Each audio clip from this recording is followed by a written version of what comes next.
Hello everyone, today I'm doing something a little different. I'm going to be showing you how to get through these early levels of the game so that you can actually make progress later on. Starting off, I'm going to plant 2 froggets and I'm just going to show you how to beat the runes.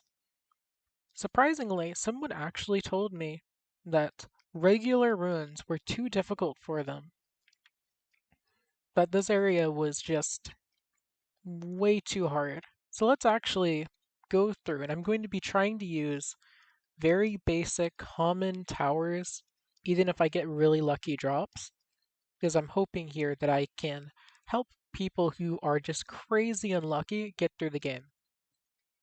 Starting off, I'm going to place all 5 of my froggets right here. Next, I'm going to get all of my whimsums, and I'm going to put them right around here, okay? So put 5 froggets by the door.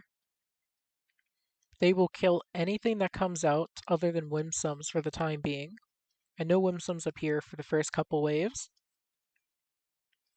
The reason we're placing so many whimsums over here is because whimsums attack flying units, okay? So right now, don't worry too much about understanding what you're doing. Basically, it's just put your frogs by the entrance, put your butterfly things right over here, and they will hit anything that is immune to land units. You cannot put flying enemies on the ground. You cannot put ground enemies on flight areas. So from here, things are going very smoothly. The enemies aren't able to get through. These are basic units, but you can still easily defeat everything coming out. Now, I clicked on my front frogget here, and I'm now going to press E, or if you are on mobile, hit the level up button.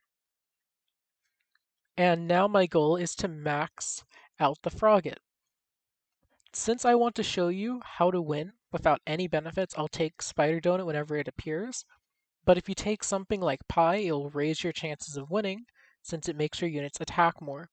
Usually the best things you can get are either Legendary Hero or Pie. If you're unlucky, neither may appear. Now we have some stronger enemies coming out, which is why we're going to upgrade the back one twice now. So now that we've upgraded them, some of the enemies that are sneaking through are dying. In fact, I'm now going to bring all of them up to level 3, with the exception of the front one, who I'm keeping at level 4. Alright, level 2, and then level 3.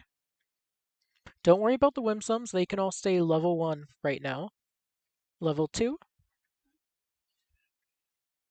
You do have a special soul, Frisk. Do not use Frisk. You do not need Frisk. And I recommend against using Frisk. Alright, Frogget's now level 3.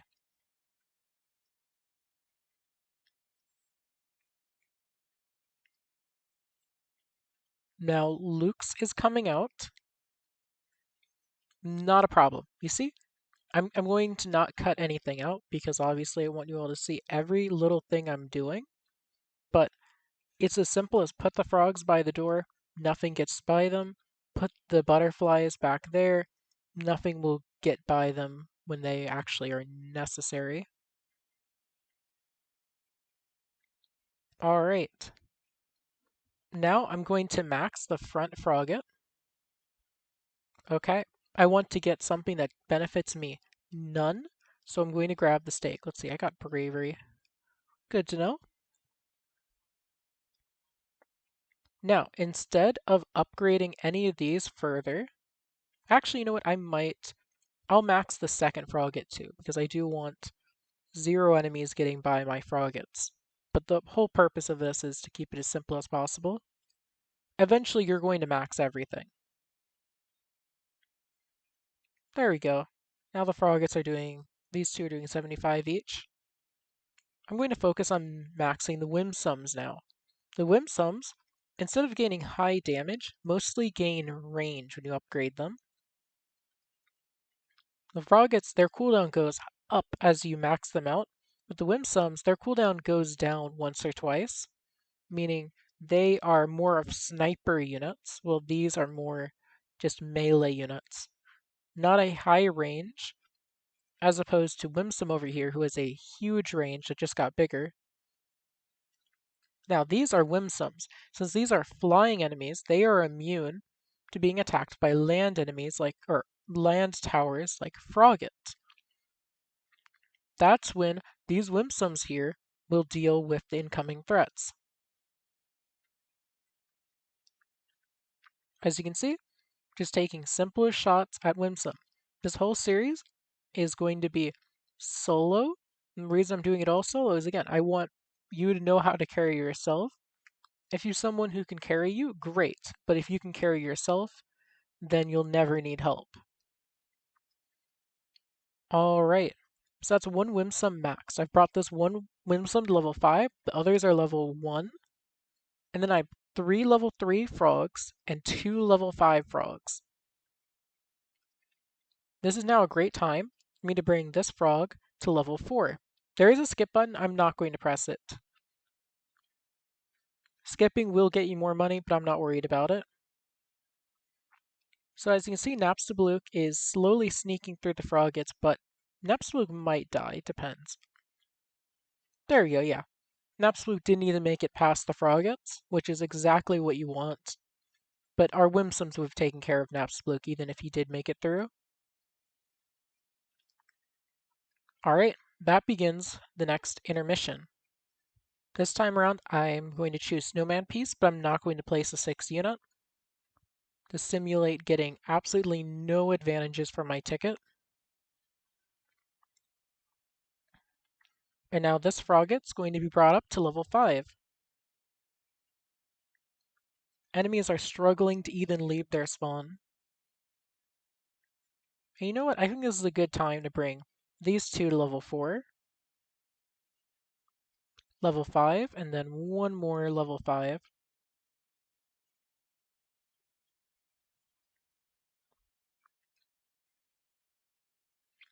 There we go. And now we can focus entirely on maxing Whimsum since all of our Froggets are max level. That intermission shop, in case you don't understand it, it's a upgrade, a buff you get. And I've been taking things that I'm either not using or don't help me win. But Legendary Hero is one of the best. The Spider Donut is probably one of the worst if you want to win. The cooldown one, I don't remember which one the cooldown one is, unfortunately. I should, but I just cannot remember. But cooldown and damage are very valuable. Range is also valuable. And then lastly, I'd say Starfey. All the others, cheaper unit placement. It usually comes up too late to be relevant. You want that at the start of the wave, not the end. Healing can be nice, but if you play well, you'll rarely take damage other than ones that you've already prepared to take. Yeah, these Moldsmalls are actually a lot stronger and can take 3 whole hits from our Froggets to kill, but we're fine. And additionally, we're also going to max out our Whimsums. So let's max out this Whimsum here, make it level 5, and this one will go up to level 4. And our final intermission, again, I'm going to choose something that doesn't benefit me at all, Spider Donut. Oh, right, it's the pie that gives you the cooldown. So yeah, Legendary Hero or pie. Wonderful choices. Okay, here we have another wave of Whimsums. I'm going to bring this Whimsum to level 5. And this one to level 2.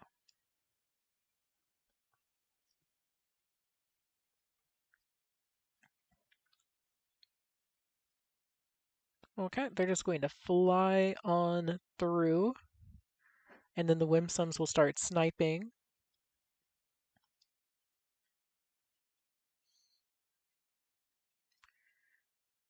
The Luxes are pretty durable. They take 2 whole hits to kill, but that's no issue for us. We can easily take care of that. I max out the 4th Whimsum. Now there's only 1 left to max, and then all of my units will be at their maximum power.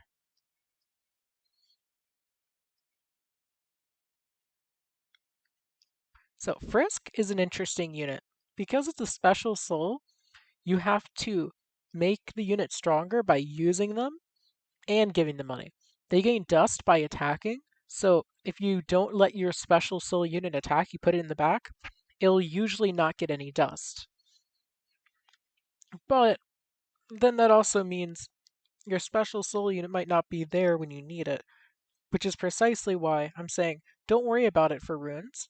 Don't worry about special soul. Just focus on winning with your regular units.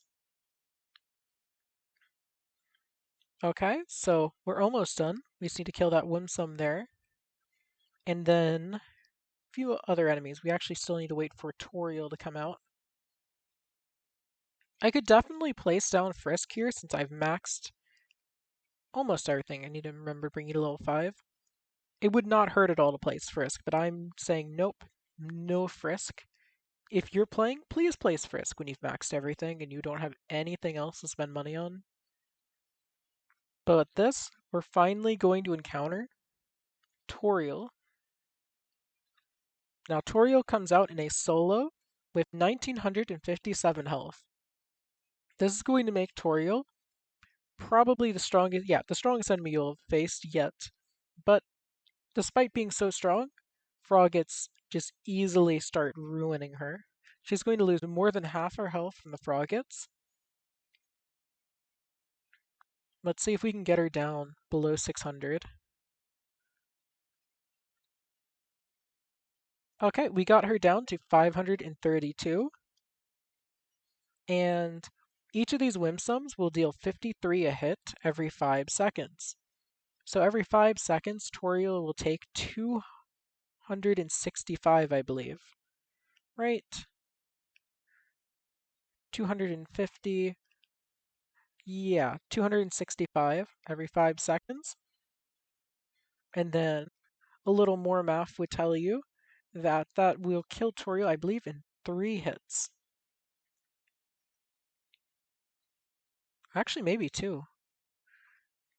No, I think she'll survive because no, wait, that is a kill. Okay, watch.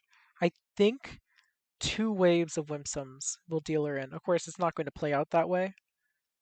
I'm struggling to do math right now, but it doesn't matter.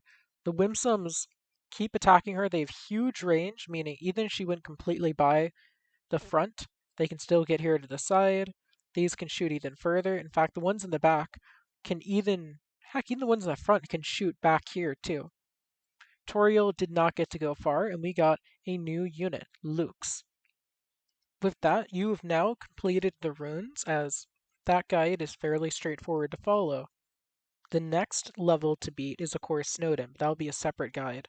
I hope you all enjoyed and this guide helped. Please leave a like, leave a comment, and even subscribe if you want to see more.